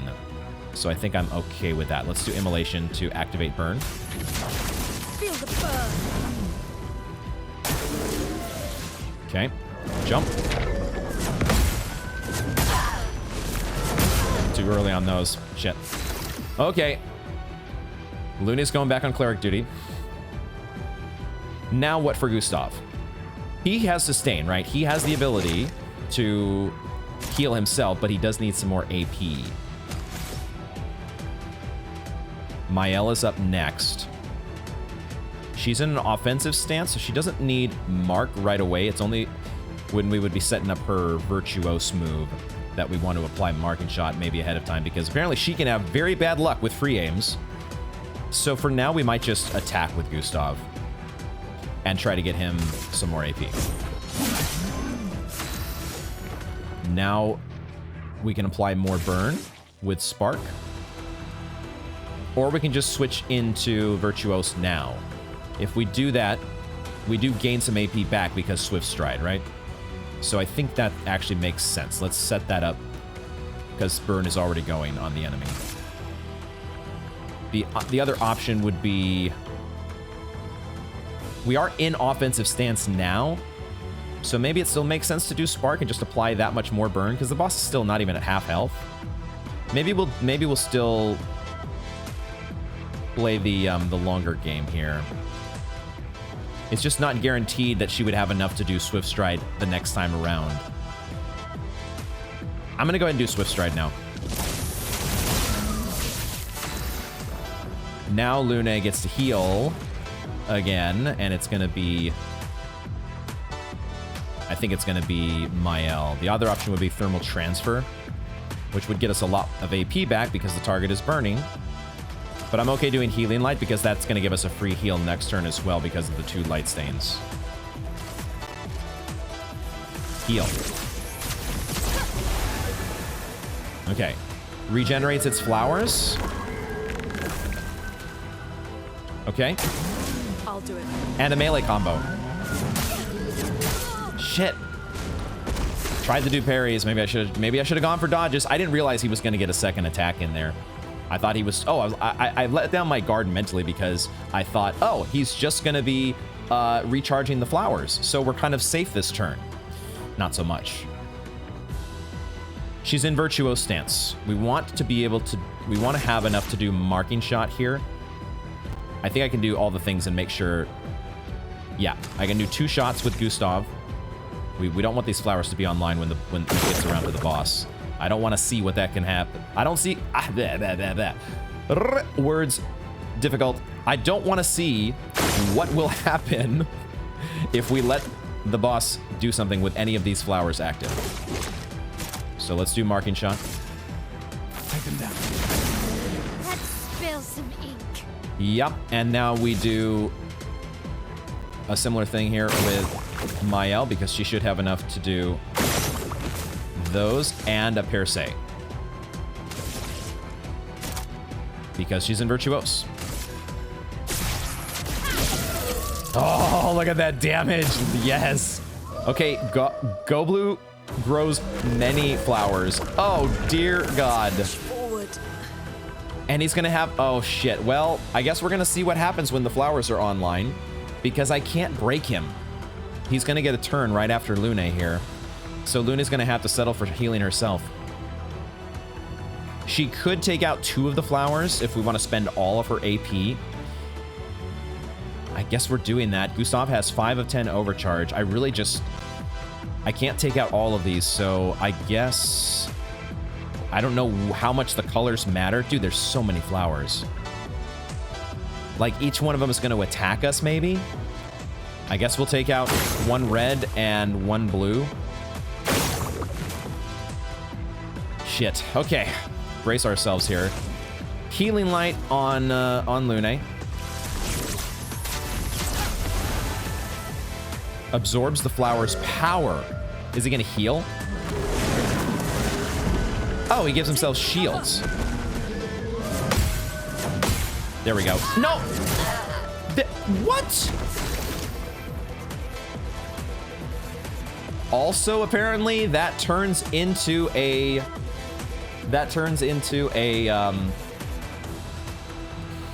4-hit combo. I got the first 2 and I was like, yes. God damn it. A melee combo is not always a melee combo, or the same melee combo. This is awkward. Oh, because I have no AP. That's the first thing that's awkward. So I can't even do overcharge. Okay, well, I guess that makes that decision a little bit easier. So yeah, so we're just attacking here then, I guess. Okay, so the flowers just give him shields though. So maybe the flowers aren't as oh, it might change his moveset, I don't know. Or the moveset might change because he's under a certain health percentage. We want to take off these shields though, so that Gustav can do a big old overcharge. So the way we make that happen is we're just going to, I guess we're just going to attack. I could also spend like 2 turns giving Lune. How do I knock off all of these shields? How do I knock all these off? I should be able to do this with, I have free aims. That's right. I can use free aims with my L. So we just attack. I can use the free aims. She has 7 AP. She's in defensive stance. So she wants to do, the target is not burning right now. So we could do Spark. We could also just do Guard Up. But we could also do Offensive Switch to set up a defenseless. Yeah, give him defenseless so that the overcharge is that much more effective. So we're going to use 2 free aims to take off the shields. And then the last shield we take off with the offensive switch. Let the ink flow. Now, Lune is kind of stuck doing an attack, I think. No, we want it, overcharge costs 4. So we need to use an energy tint here to give Gustav energy. That's what we do. Jump.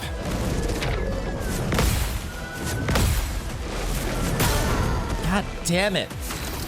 That last hit is so much stronger. Shit. Now, we don't have Shell, so that was one issue there. Okay, we're going to get to stun him at least. So now, yeah, we're going to get to stun him.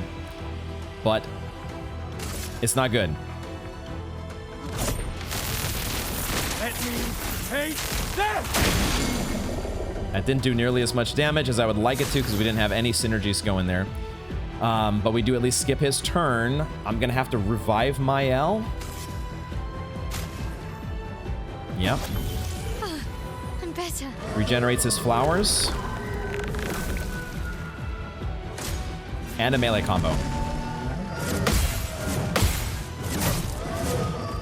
Damn it, I should have done dodges. What am I thinking? Okay. I should have done dodges. This is not going well, man. He has really powered himself up here at the end. And maybe I should just stick to dodges because of that. I'm actually going to use my other revive tint. I want to get my L into a stance, but we need to use the other revive here. Or I guess we have 2 more revives. Did I not use one already? I want to use a revive, and then I guess Gustav gets to heal, right? Because he has recovery. So we do that. We don't get to... The thing is, do I take out any... I should have maybe spent some free aims taking out some flowers. I didn't think about that very much. Because I'm getting a little bit... There's so many flowers, though. Do I even care about them? I think we have to just fight through the flowers. I can't spend all my AP shooting flowers. Except maybe I could.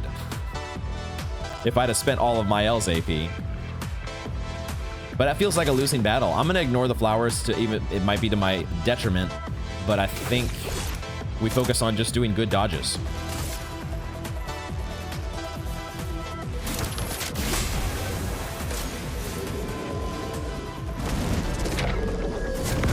Oh my god. I dodged way too early. I dodged way too early, but then I got a decent enough dodge when it counted. Should I even worry about healing? I think the answer is yes. Now, it would be nice. The flowers don't count as enemies. That's the problem. It would be nice if I could do wildfire here and hit everything, but I don't think that it only counts the one enemy. So that's not gonna do what I would like it to do. I'm gonna do another heal. I'm gonna keep healing with my cleric. Just trying to keep the party alive. All right, flower power for Goblu. This is gonna give him so many shields. Fuck me.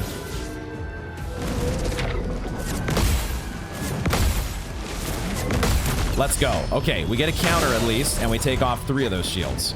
Time to hit big.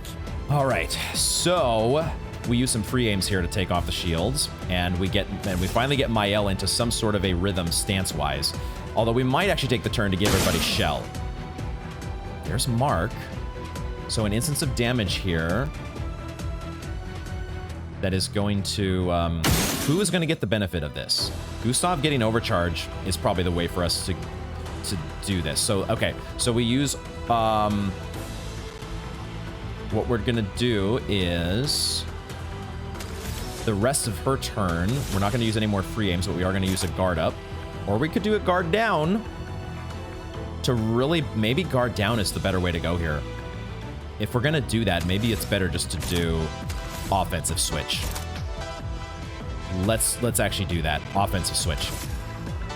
Because this should not take away Mark, right? Because we're only taking away a shield.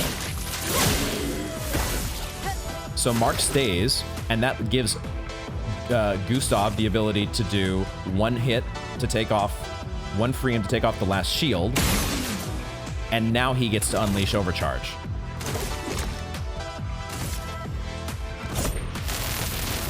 Let me paint this!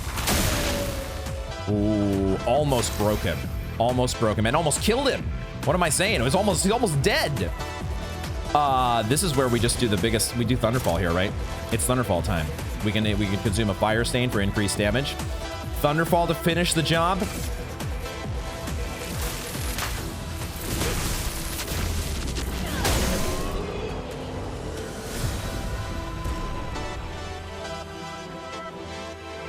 Hell yes. Goblu out of my game. Although it feels like maybe Goblu's gonna be a friend? No, probably not. Just the way he was protecting, or there was like 3 heads there. This Goblu was protecting the flower. I was thinking maybe we do battle and then like the merchants, maybe we're friends. We'll find out in a second here. But whoo, that was a long battle. Was that the longest one yet? Shape of Health. What's that going to be? A polished chroma catalyst. What's that going to be? That's our new level up material, probably, to get us at some point when we're actually able to level up weapons in camp. A level up for Mael, level 11. Everybody, we continue. GG's. Gustav, wait! It seems peaceful. As long as we don't touch the flowers. That's what I thought. Yeah, let's not get too sentimental. It's still a painter's creation. Don't worry, Gustav. You've got a baguette.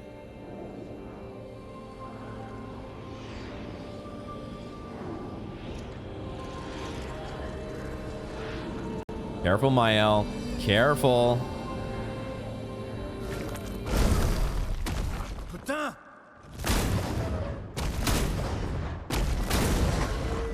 Damn, Maya, what was that? It felt familiar somehow. Gustav, we won't understand what's going on if we kill everything that moves. Look, a red tree.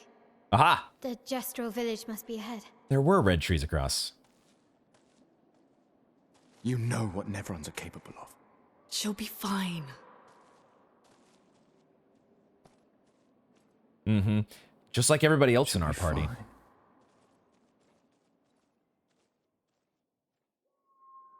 Fine. So Mael was having some sort of a moment there with the Nevron. This Nevron situation. Oh, those polished chroma catalysts go up to level 9? Oh shit. Can we trade in some of these like crappy chroma catalysts that we're gonna be not able how are we gonna be able to use 35 of these things or whatever the hell we have? Jesus. Okay. But Mael was having a moment there with the Nevron. And the Nevron situation in general. They all seem to be creations of the Paintress. Is that what we're getting at here? They seem to always say like, oh yeah, she was made, the Paintress created this one, remember? And when we talked to Jar said that the Paintress, you know, she wants me to find the light. What's the deal? What's going on here?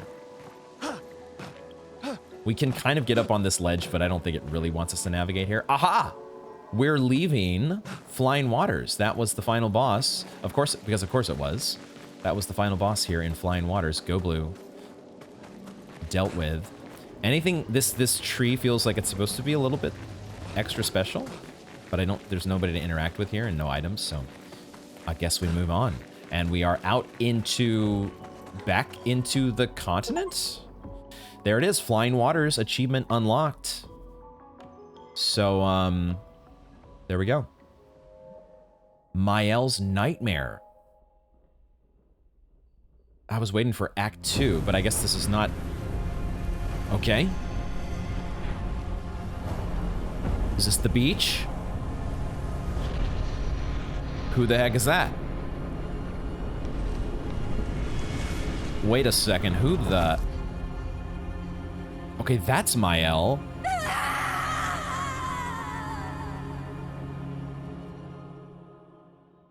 Whoa. Whoa, what? Okay. I feel like that younger guy there also looks like the older guy from the beach. Need to look at that again, of course. Still too far. Didn't they make a joke before about throwing rocks at the Paintress? I guess that's a callback to that. Being out here isn't what I expected. As expected. What exactly did you expect? Hey. You okay? Death out here's not like death in Lumiere, is it? I thought I was used to losing people. I hadn't thought about that. Foster child, right? But not like that. On the beach. That man. Yeah. Yeah, I know. Nevrons we were prepared for, but not. And now we've finally found other survivors, and it's... You know, that's the insidious thing about the Gommage. It's predictable, almost gentle. It makes Lumiere complacent and accepting, but... The Gommage is equally violent than death. Death is just as final.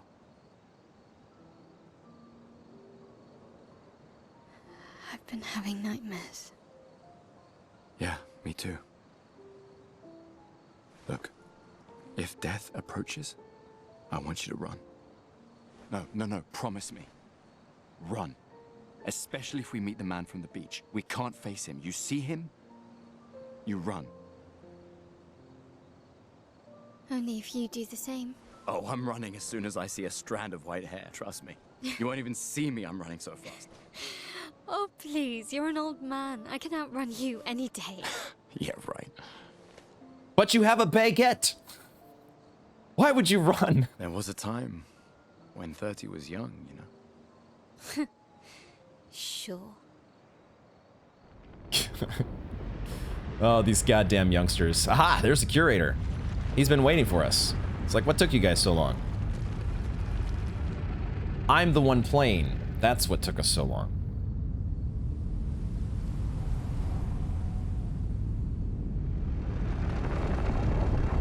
We are getting a super uber dramatic Surprised to cutscene find you here.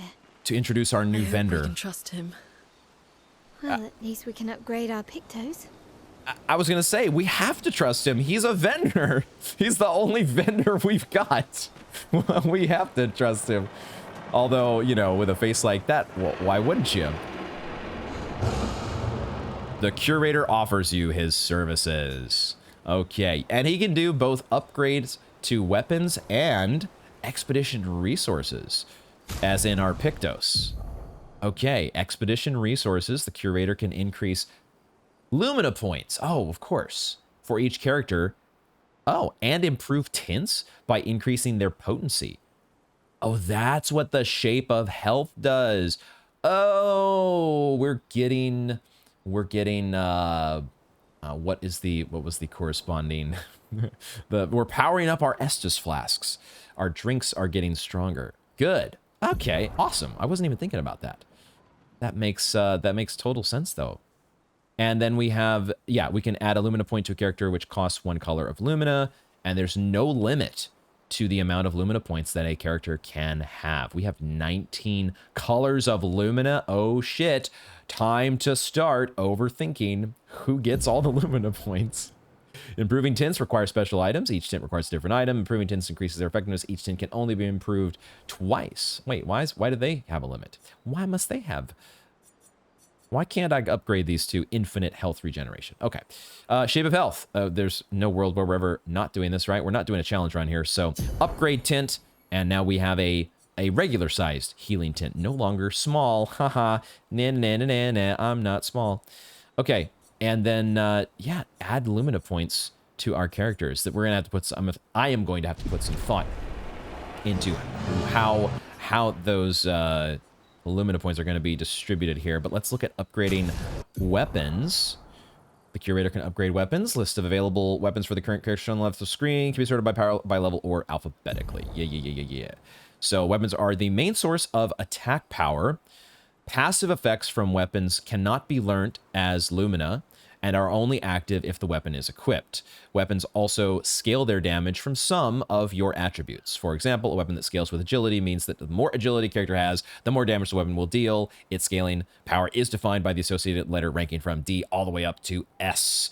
S tier scaling unlocked at some point with some of these. And this curator can upgrade your weapons using chroma catalysts. Increase their attack power and attribute scaling, and unlock passive effects at specific rarity levels. Weapons of different qualities require different chroma catalysts to be upgraded. Different qualities as in just different levels, right? Hopefully it's no more complicated than what I think it is. So I think basically since we have, yeah, 37 chroma catalysts. Oh, I see. I see. Okay, so of course it bumps up. You could level Noah Ram at level 1, from level 1 to level 2 by using one of these, but then to go from level, we can just do that right now. Then to go, and there's our weapon upgrade achievement unlocked, but then to go from level 2 to level 3, you would need to spend 2. Now we have so many of these, it probably is still, we can totally afford to just upgrade everything to a level 3. So I think we'll go ahead and do that. And there we go. So everything is now up to at least a level 3, and now we can compare these on a more even footing. So it does look like, man, Noah Ram, the starter weapon for Gustav, really does lag behind everything else in terms of attack power and scaling. So it really is the definition of a starter weapon. And I guess that is the case for Lunarim as well as Myelum. So the starter weapons are just... Well, Myelum actually is stronger in the attack power department. But Brularum is also going to have these extra abilities that are going to get unlocked at level 4. And maybe we just go ahead and do that. But we only have the one polished chroma catalyst. And so now we would have a decision as to which weapon gets the level 4 upgrade. I will think about that. For the moment, I'm just going to go ahead and give each character the weapon. We've used Cruel Ram for a while, which has been super, super sweet. But we're going to switch back over to the Lance Ram now. It has the bigger number. Oh. It may not look as... I still like the look of Cruel Ram, and but we're gonna go with the big number for now. Number go up.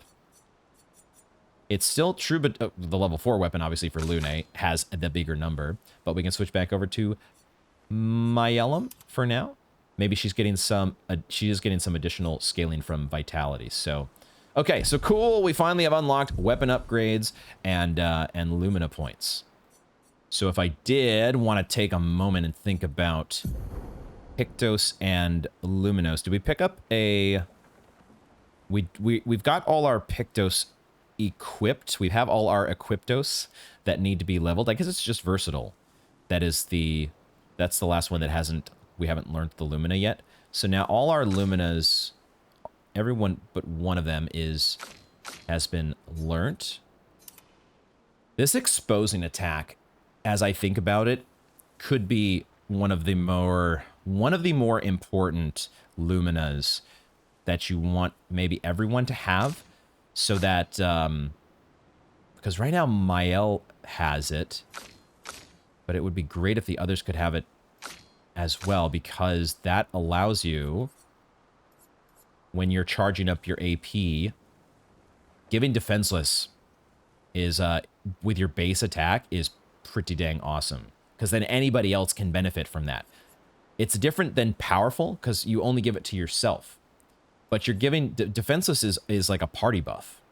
Assuming that they're attacking that same target. But against a boss, that's awesome. Now also, with as much health as we have, SOS Shell is another one that could be nice in the interim. Like before... like maybe I don't want to spend all my Lumina to make sure that... like maybe I add 5 to each to make sure they all have, like... we could give SOS Shell to Lune, and I could give 5 to Gustav to take away... I think I might get rid of critical burn. I don't know. 25% increased crit chance is pretty sweet when he is able to get overcharge against a burning enemy. We have learned Rewarding Mark as well, plus 2 AP on dealing damage to a marked targets.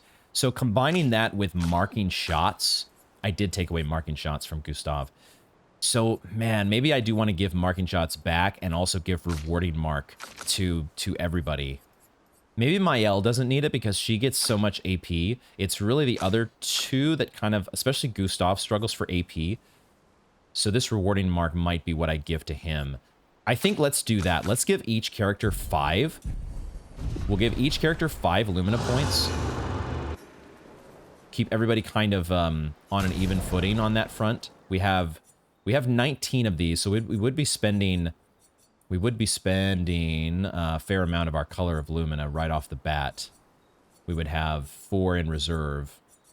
But that's fine. We don't want to... I don't think it makes... we want to have our party on a fairly even footing. I don't see us... like, we want to play into these synergies that enhance the party overall, but I don't necessarily want to make, like, one character a glass cannon at the expense of the others. Now, it might end up being that way. That might be the way they're designed. Like, maybe Mael is supposed to be that glass cannon, and Gustav is meant to be more of, like, the setup character. But even if that's the case, they all need AP, and they all need Lumina points. Okay, I think I'll actually just give each of them 4 instead of 5, because I can de-equip a couple of Luminas to... I just don't want to spend necessarily, like, 75% of my stock right now. Let's just spend, you know, roughly half of it. We can add 4 to each. We'll put them each up to 15. And there's our first Lumina point achievement unlocked. Put them each to 15. That one doesn't give you a confirmation like a lot of other things where it's like, do you sure you want to lock in this skill? You just press A and you've given them a Lumina point. So it's not as...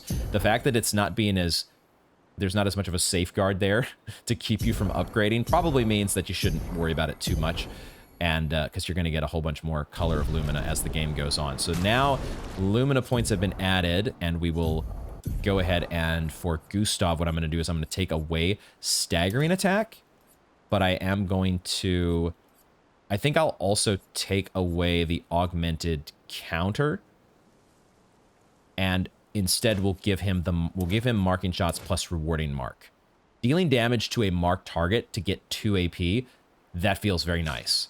So now they all have, well, Lune is going, or Mael will have, we don't necessarily have to give her the AP. She's an AP generator kind of on her own.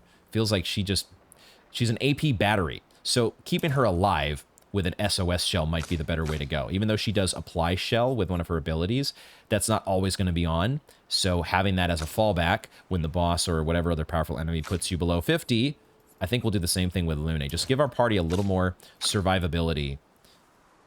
Because they already have the abilities, the marking shot plus rewarding mark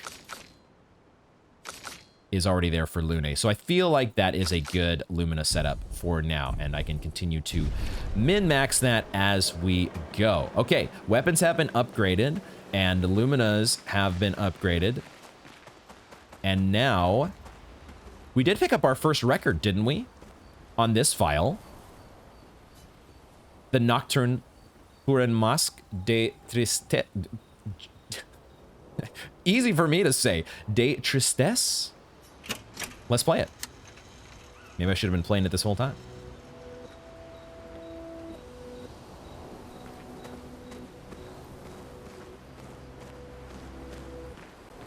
It's got a little time to build up here. It is a nocturne, a nighttime song. It almost feels like the rewind blood moon music from Breath of the Wild. I don't think we've added anything else new at camp, though, besides the curator, have we? Let's just check around to be sure about that.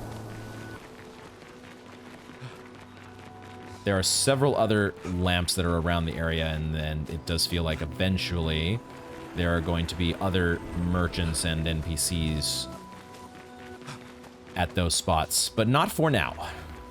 Let's see if there's any. Well, was there something here?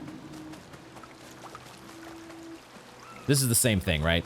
I thought that maybe the curator was going to show up here. Cargaison Journalier. Don't know what that means. And perhaps we will find out once whoever is supposed to show up here does. Okay, enough of me looking around for stuff that doesn't exist. Let's actually talk to Mael like I was going to do a second ago. Told you gestrels were real. Hey, I wasn't aware we had a bet going on. I wasn't aware of this. You did not. Well, I thought it. Ah! Nice teenager logic there. I thought it, so it's real. Okay. How did the gestrels survive out here? I'm not sure. I can't wait to ask them. She's really excited about these gestrels. She's been a fan since a kid. Since she was a kid? Okay, this nocturne music is so different. It's very different compared to everything else. Okay, don't know how I feel about it yet.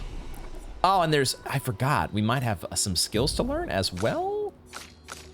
I guess we have a skill potentially with Mael, because she did level up. So we could do Degagement, or we could do Fleurette Fury. I'm gonna save that for later. I'm not gonna worry about doing that now, as well as her attribute points. We're just gonna wait on those decisions, and what I wanna do is I wanna leave camp first and see what we have. I guess there's some other options here. Check up on the others. Sure. Curious, witness an optional scene at camp. We unlocked that achievement. We get a campfire guitar session with Lune. Oh, cool. Been a long time since I've seen you play.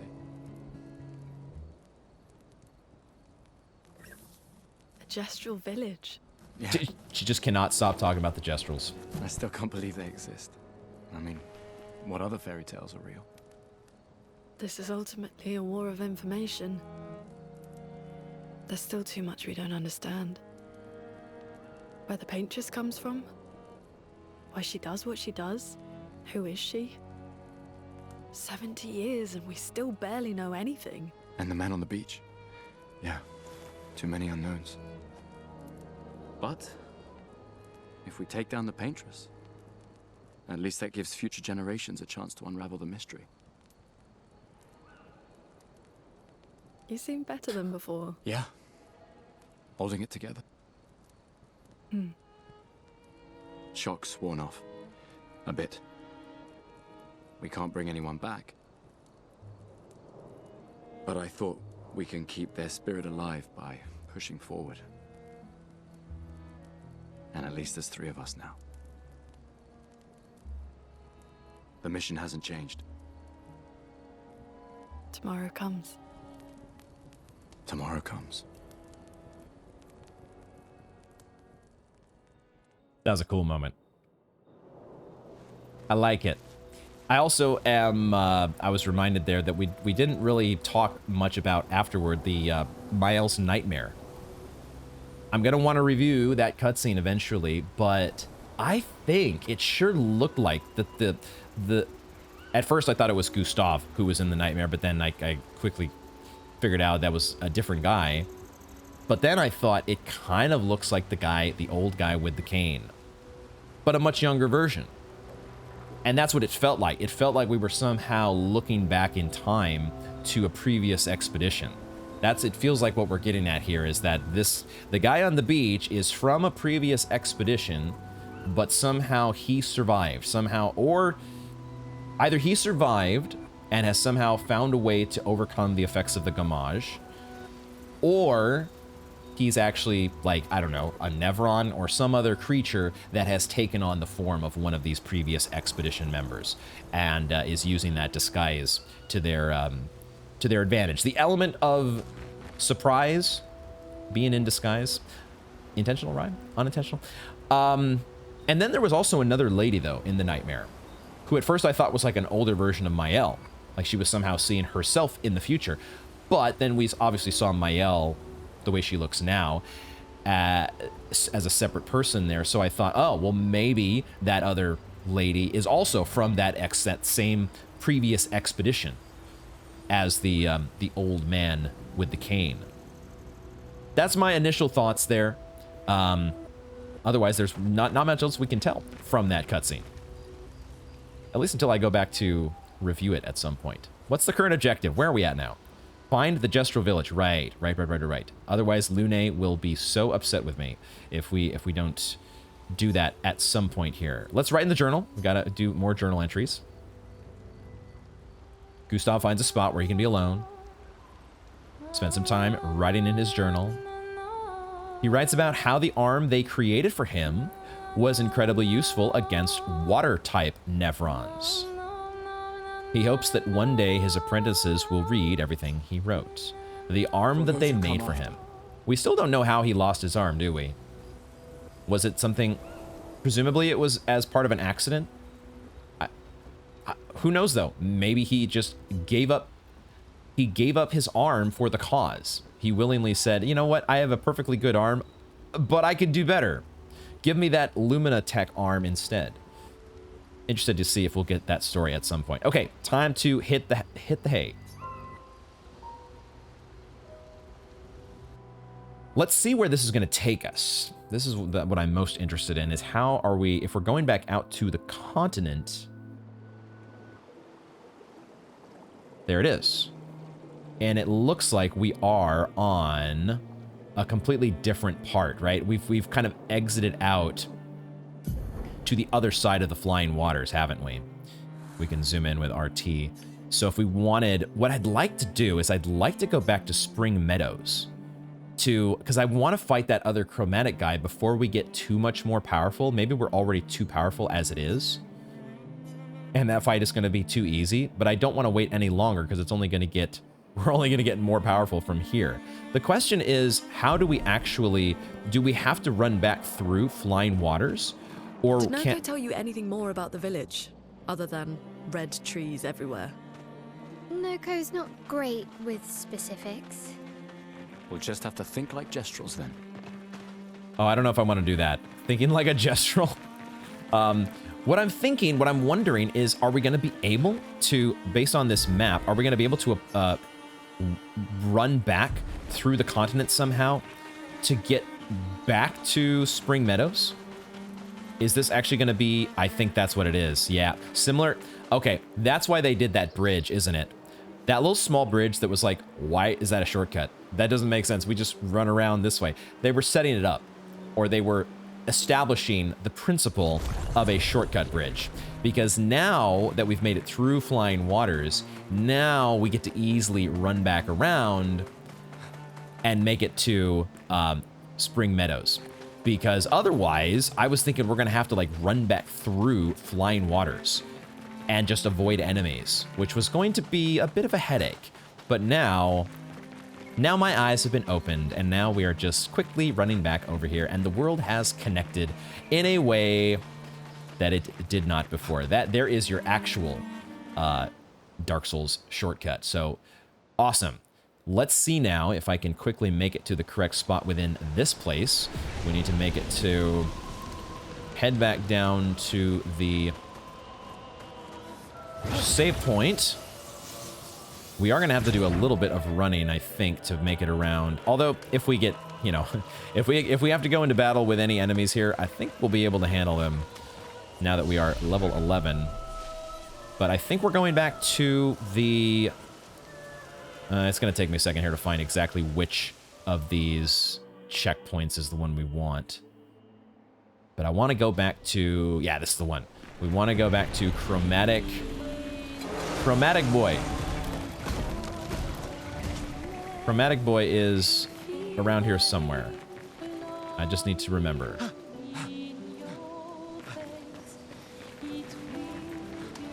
And we get serenaded in the meantime, our wonderful tune about be not afraid of scary mimes.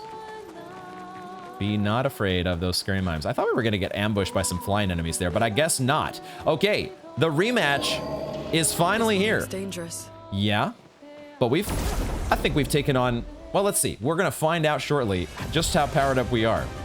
Because Lune still says it looks dangerous. We might still be in for a bit of a tussle, but let's find out. That did so much damage. This is not, oh my god, we waited too long. We waited too long, guys. This is not gonna be...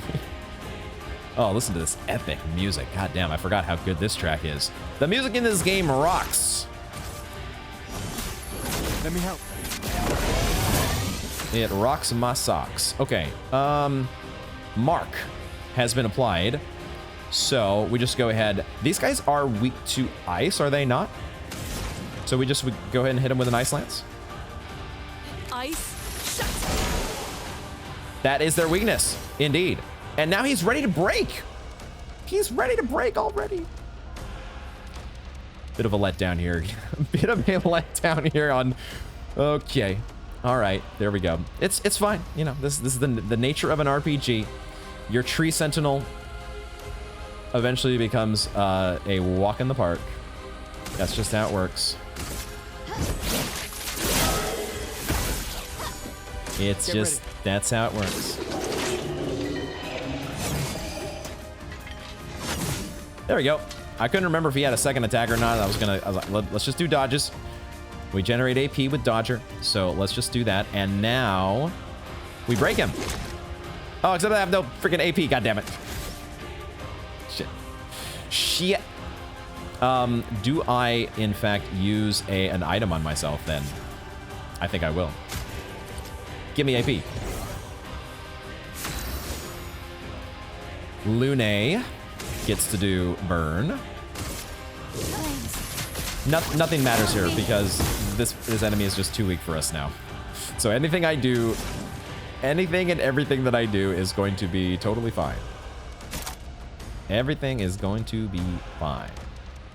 So we'll just do an immolation and it'll be fine. Feel the burn. Cause everything is Professional achievement unlocked. Defeat a boss without taking any damage. Well, it certainly helps when you've waited until you're like, you know, I don't know how many, 6 or 7 levels above where you're supposed to fight the boss. But hey, we end up with an augmented attack level 2. Is that our first duplicate Pictos? That gave us a nice helping of Lumina points as well. So cool. But I feel like that is a repeat Pictos. Am I wrong? Augmented attack? It is a new one actually, because augmented counter is what we have. So augmented attack is a 50% increased space attack damage. Okay. That's certainly not bad. Do we just... It's a level 2, so we could give it to... like, Gustav having this cleansing tint is okay, but we haven't had to rely on cleansing a bunch of status effects so far. We've only seen, like, the exhaustion from... I don't remember which... Oh, it was the Virgin, I think. So otherwise, we haven't had a lot of status effects to contend with, so we can probably just swap out Cleansing Tint. He loses a bit of health, but that's okay. Who else could we give this to? The Augmented Counter. That is a nice boost to health. I don't think I want to lose that from Mael. I think I'm going to swap out the Cleansing Tint, put Augmented Attack in place there, and start to level that up. There we go. And we also get... Nice. Some more Color of Lumina. Excellent. So that was just... We spent 12 at camp, and then we got back... Oh, no, that was from the boss fight. We picked up 180 Chroma. That's what was on the ground. I was like, wow, they gave us Lumina, 10 Lumina? 5 from the boss fight and 5 just laying there? Not so much. Okay, but that is a boss, quote unquote, that has finally been dealt with a little bit later than I should have. I took too long getting back to it. We didn't have a natural point before then, so it is just how the cookie crumbles. All right, let's head back out to the Indigo Tree. Head back to the Indigo Tree and head back out to the continent. They had said before that there might be something to... They were deciding after the manor. I remember somebody saying we could either go forward or we could go back to the Indigo Tree. So I wasn't sure if there was something else to come back for here besides the chromatic lance guy. We'll see.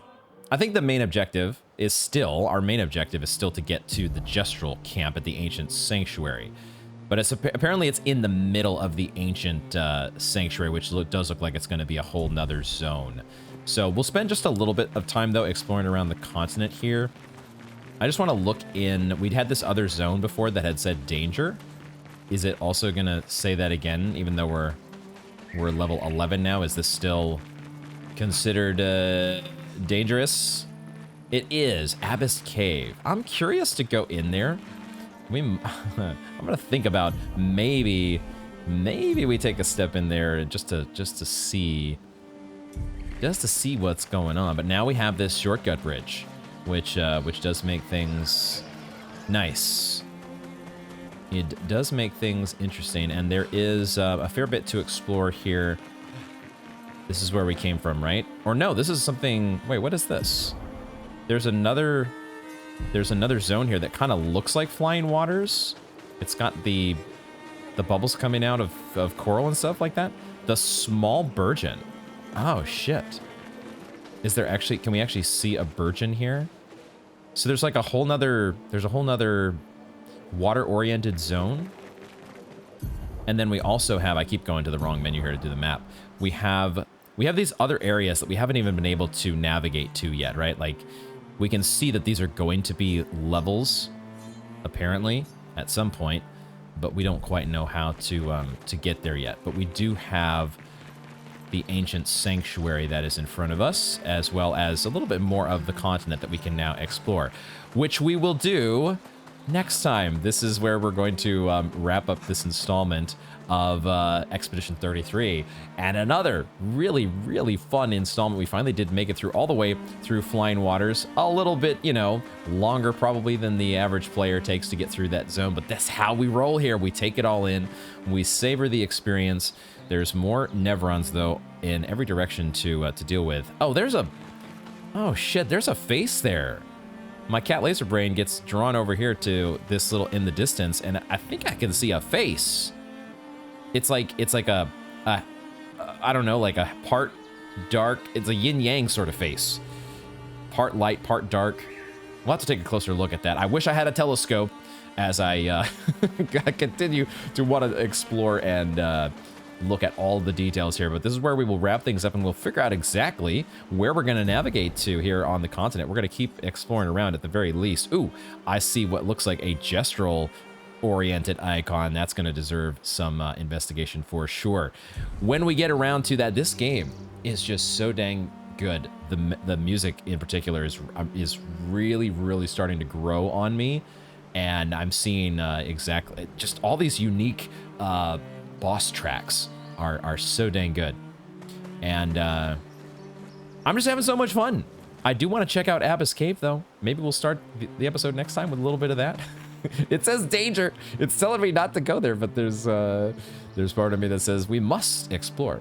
We will explore it all eventually, and we'll figure out where we start next time. Thank you all very much for joining me, and I hope to see you in the next one.